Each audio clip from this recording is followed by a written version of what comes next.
Hi everyone, so I am talking to you today about intermolecular forces, and you might be wondering why I have a picture of a gecko on a piece of glass.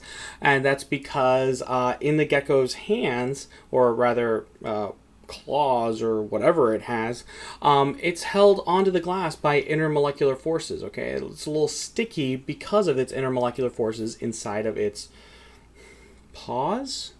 Whatever. Okay, so let's talk about the relative forces of intermolecular forces.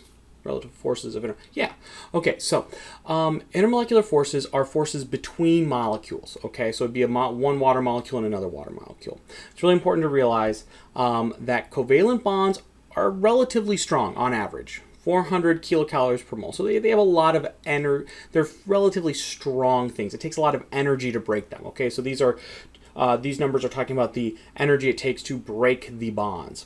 So covalent bonds are relatively strong. The sharing of the electron cloud is a relatively strong and stable thing. Hydrogen bonding, which is the strongest of my intermolecular forces, notice is like a 40th-ish strength. So hydrogen bonding is much weaker than covalent bonds, and hydrogen bonding is the strongest of the intermolecular forces. So this is not holding different compounds together, it's rather a stickiness or an attractive force. It's not bonding. All right. The other types that we're going to talk about are dipole-dipole interactions, which are very much like hydrogen bonding but weaker, much weaker. And then last but not least, we have something called London dispersion forces. And London dispersion forces are very weak in general, but do some pretty cool, crazy things. Okay, so hydrogen bonding is an attractive force. Now, it's called bonding. It's not really bonding, okay? Covalent bonds are a bond. They're very strong. Ionic bonds are a bond. They're very strong. Hydrogen bonding is an intermolecular force. It's a misnomer. It should be called hydrogen intermolecular forces. Excuse me. But they don't call it that. They call it hydrogen bonding. I don't know why. It's an attraction between hydrogen, which is not very electronegative, to a more electronegative atom on a different molecule. Okay, now it's very important to realize that hydrogen bonding can only occur when I have a hydrogen and when my other atoms are oxygen, nitrogen, or fluorine. Okay, so it's kind of very specific, but it's also very important. So in this example below, we have hydrogen, which is not very electronegative, and it's going to be attracted to the nitrogen, which is. Now, let's talk about why electronegativity is important. You're going to notice these weird little funny symbols. Those are deltas. Those are lowercase deltas. And what the lowercase delta means, it's a partial charge. Okay, so for example, in my water molecule on the right, oxygen is very electronegative, meaning it's going to hog those electrons more than the hydrogens will. So since it's hogging the electrons more, it's going to be partially negative because electrons are negative. It's not a full negative charge because it doesn't have the electrons all the time. It's just hogging them more often. The electrons, I think I said electrons, whatever. The hydrogens, on the other hand, are not very electronegative. They are not going to have a strong pull on those electrons. So they're not going to have the electrons very often. They will have them a little bit, but just not as often. So they're going to be partially positive.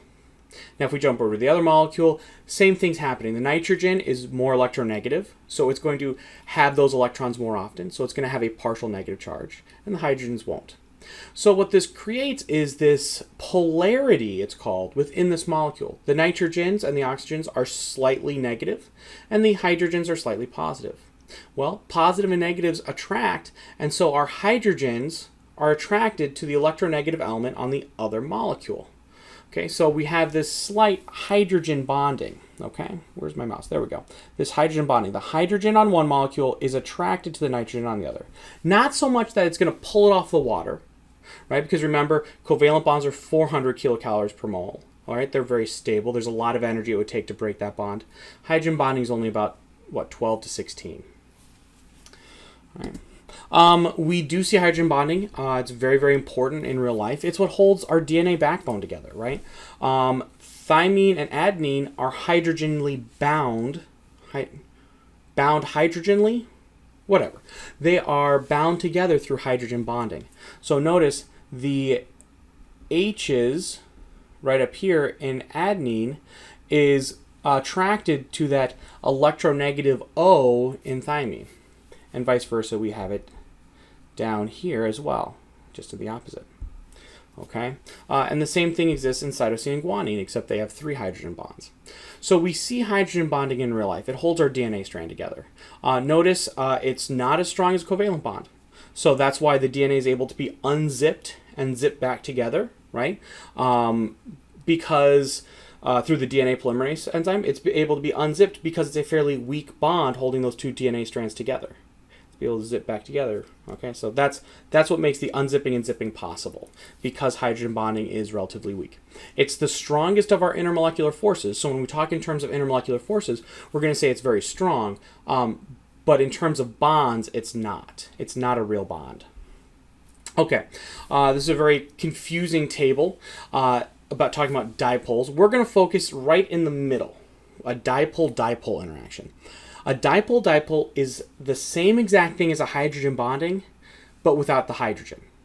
Okay, so it would be the electronegative element on one compound being attracted to the not electronegative element on the other, kind of like how hydrogen is attracted to oxygen or fluorine or nitrogen, but not using those atoms.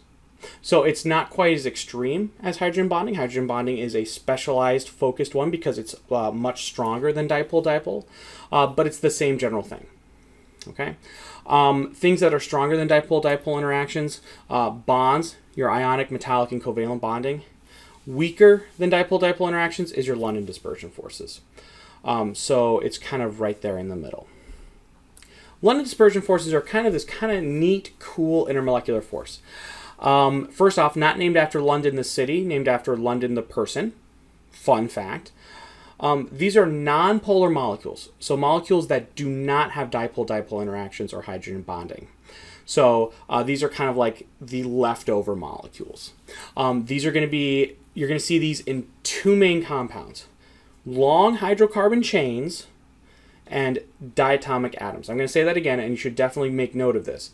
You're going to see London dispersion forces in long hydrocarbons and diatomic atoms or diatomic molecules. Those are really when you're going to see your London dispersion forces come to fruition. Everything has a London dispersion force, but those 2 situations are when they're really big. Okay, so here's how London dispersion force works. I've got, let's say, atom A and atom B. Now, remember I said that these are hydrocarbons or usually dipoles. We're just going to use 2 atoms to make it simple. Atom A and atom B. No interaction present, no polarization, they're just kind of sitting there. Well, electrons are randomly moving around the cloud.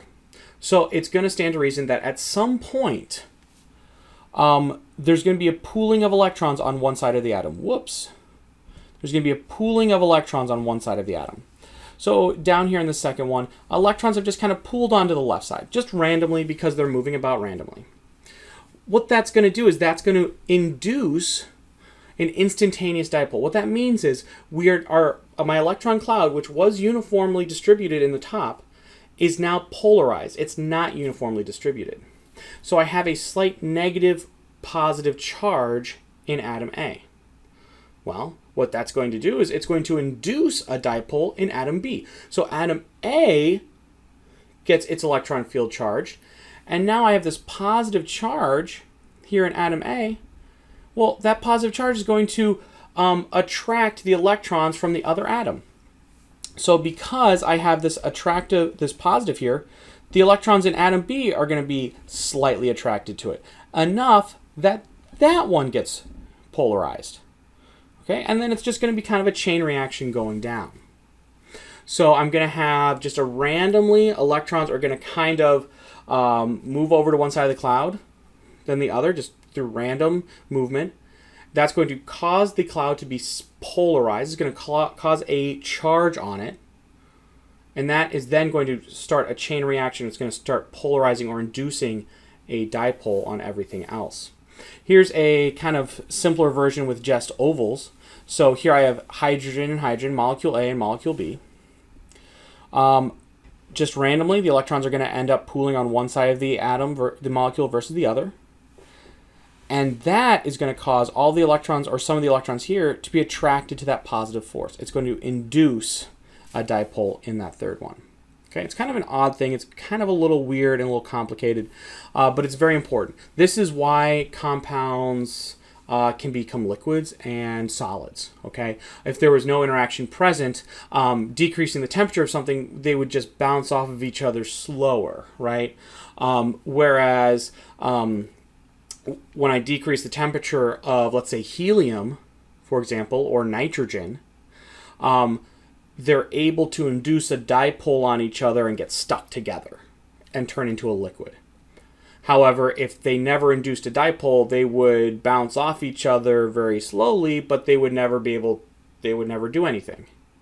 All right, but this is the reason why we have a liquid and solid state in everything. If this didn't exist, we would just have a liquid and solid state in dipole-dipole or hydrogen bonding.